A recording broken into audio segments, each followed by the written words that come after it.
I take off. I take right off towards Monroe Street.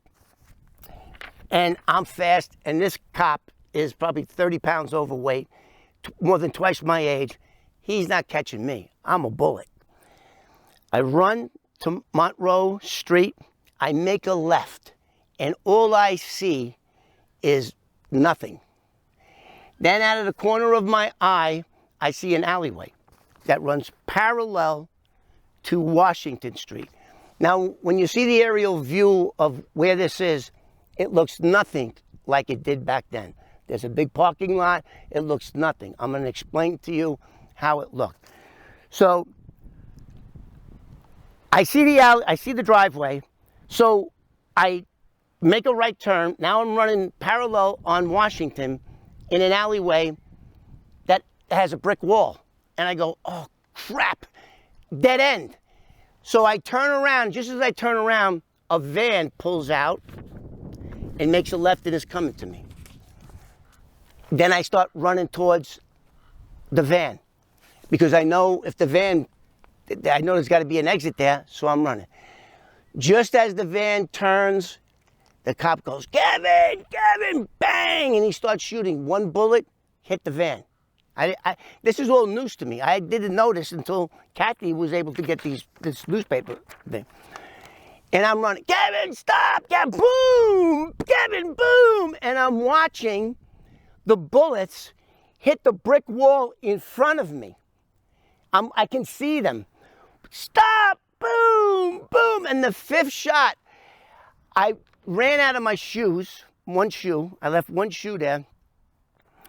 And I made like I was shot, just to grab the corner of the building. And he stopped. And I pulled myself up and ran, and bang, and the last one went off. So now I'm running towards Washington Avenue, which is only maybe 2 car lengths. And I make a left, and I'm on Washington Avenue. Okay, so now let me finish. That's what really happened. One of the shots struck the grill of a delivery van parked along an alleyway.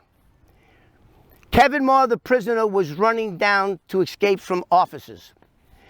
James Crawford, the van driver, was not injured when the bullet hit his vehicle, according to his boss, Jack Donovan, the owner of Donovan's Enterprise Incorporated. Now, I tried to find this guy. I tried to find both of these people, but I couldn't. It's 50 years later, right?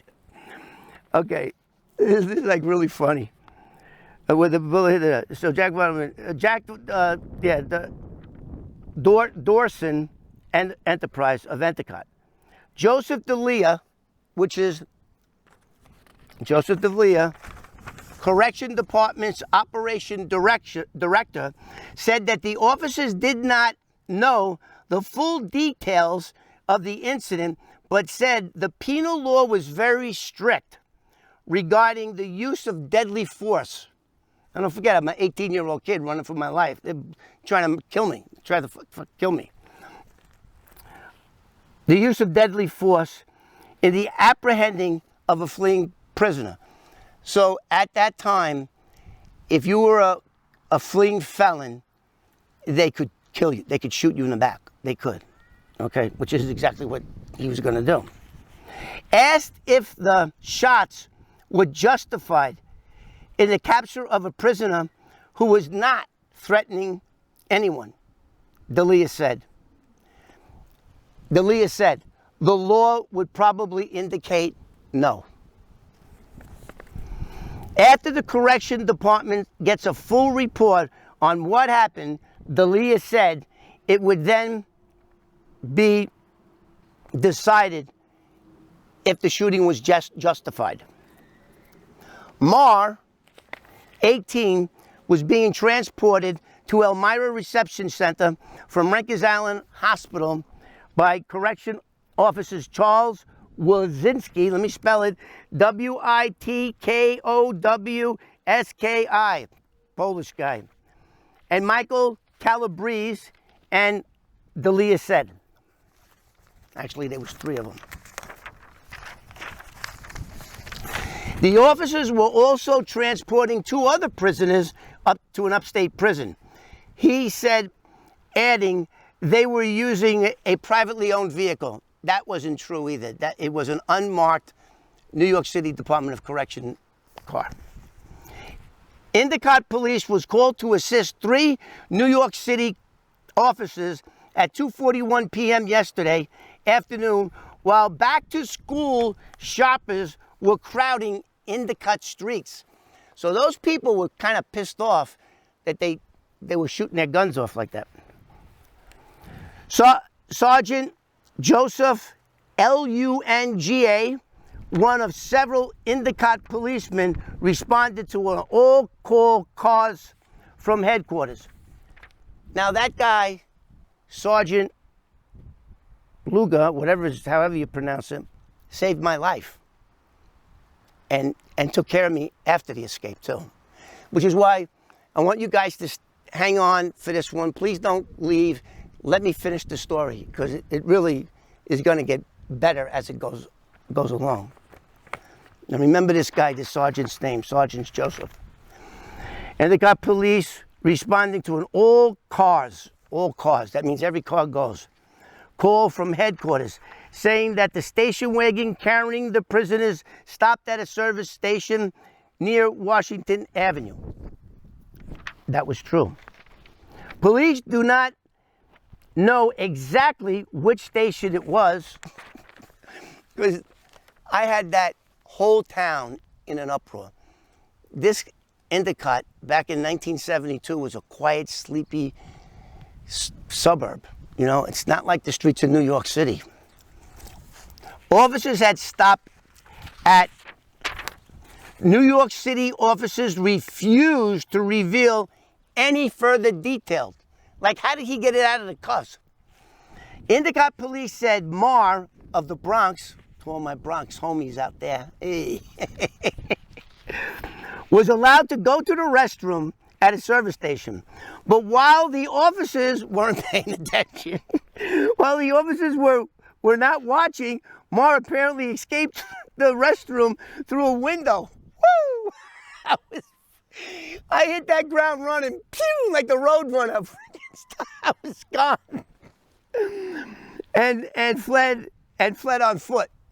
My feet were on fire. I was moving and bleeding from the arms. The correction officers gave chase in their station wagon. That's a lie. I was gone for 45 minutes. That is a complete lie. Because the back of the where the restroom was the back of the gas station, and I went that way. They were parked on the other side. I went that way. God knows where they went. Okay, the correction officers gave chase in their station wagon. That's bullcrap. Mar was spotted near Ideal Alley and Monroe Street. I told you. So they actually named that alley. That name of the alley that I ran up was Ideal Alley at the corner of Monroe and Washington Avenue.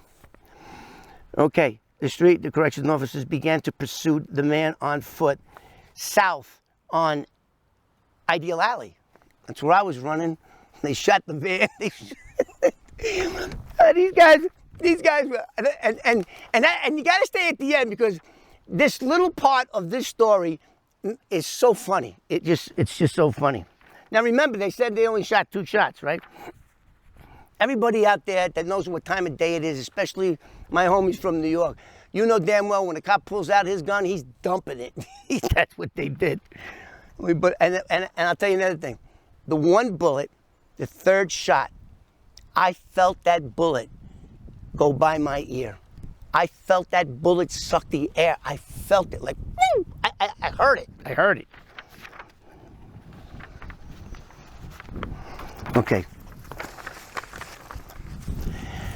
Okay, so according to the cops, officers got me running down Ideal Alley, and one of the officers fired a warning shot. That's bullshit. He didn't fight. He's telling me, Kevin, stop, boom, Kevin, stop, boom, Kevin, stop. That's what he was doing. A warning shot from a handgun into the air. That's a complete lie. That's a complete lie. And when Mar failed to stop, I don't give up.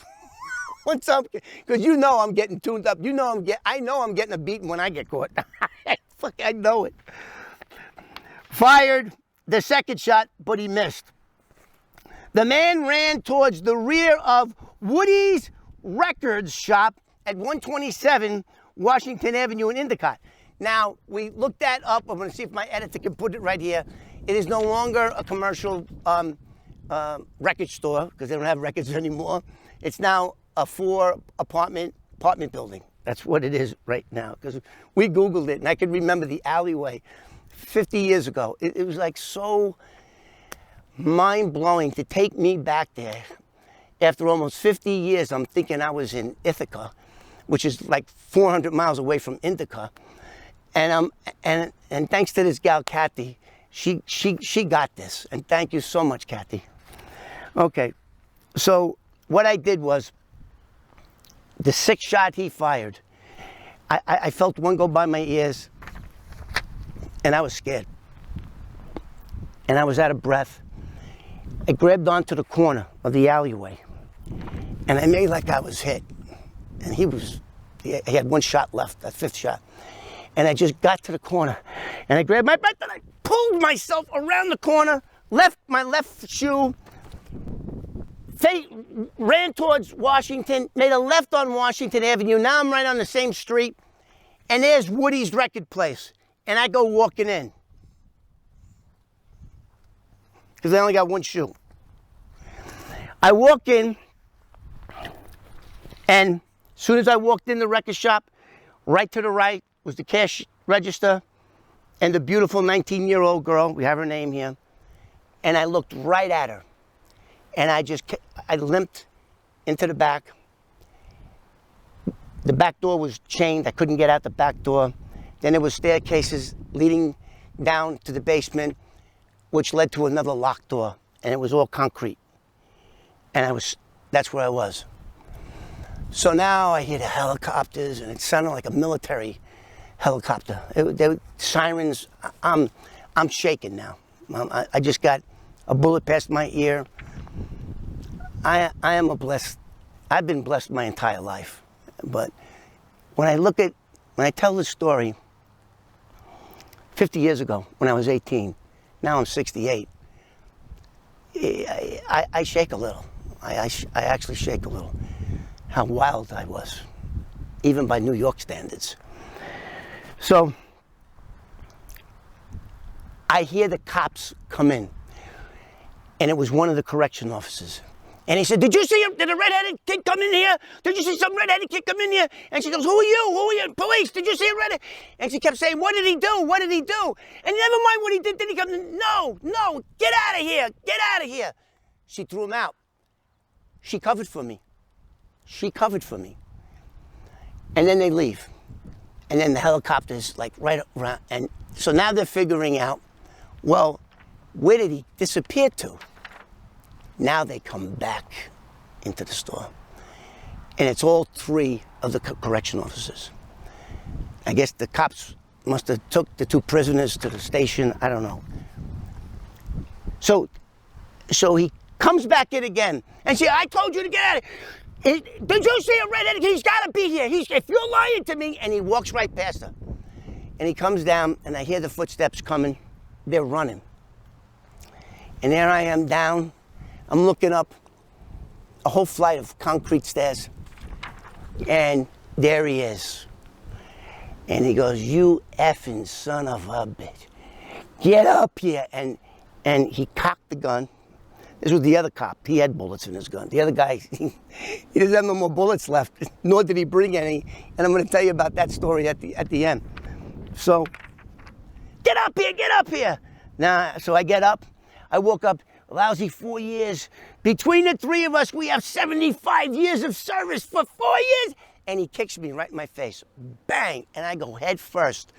Woo! Right down the stairs. And he said, get up. And I'm trying to shake it off. This guy was like 250, I'm 150. He kicked me so hard I saw stars. Went right down. He said, "Get up or I'll kill you." And he's clicking the gun. He's dropping the hammer. He's clicking it, you mother. And he's cursed, get up or I'll shoot you." So I get up again. Bang! He kicks me down again. I go flying, and now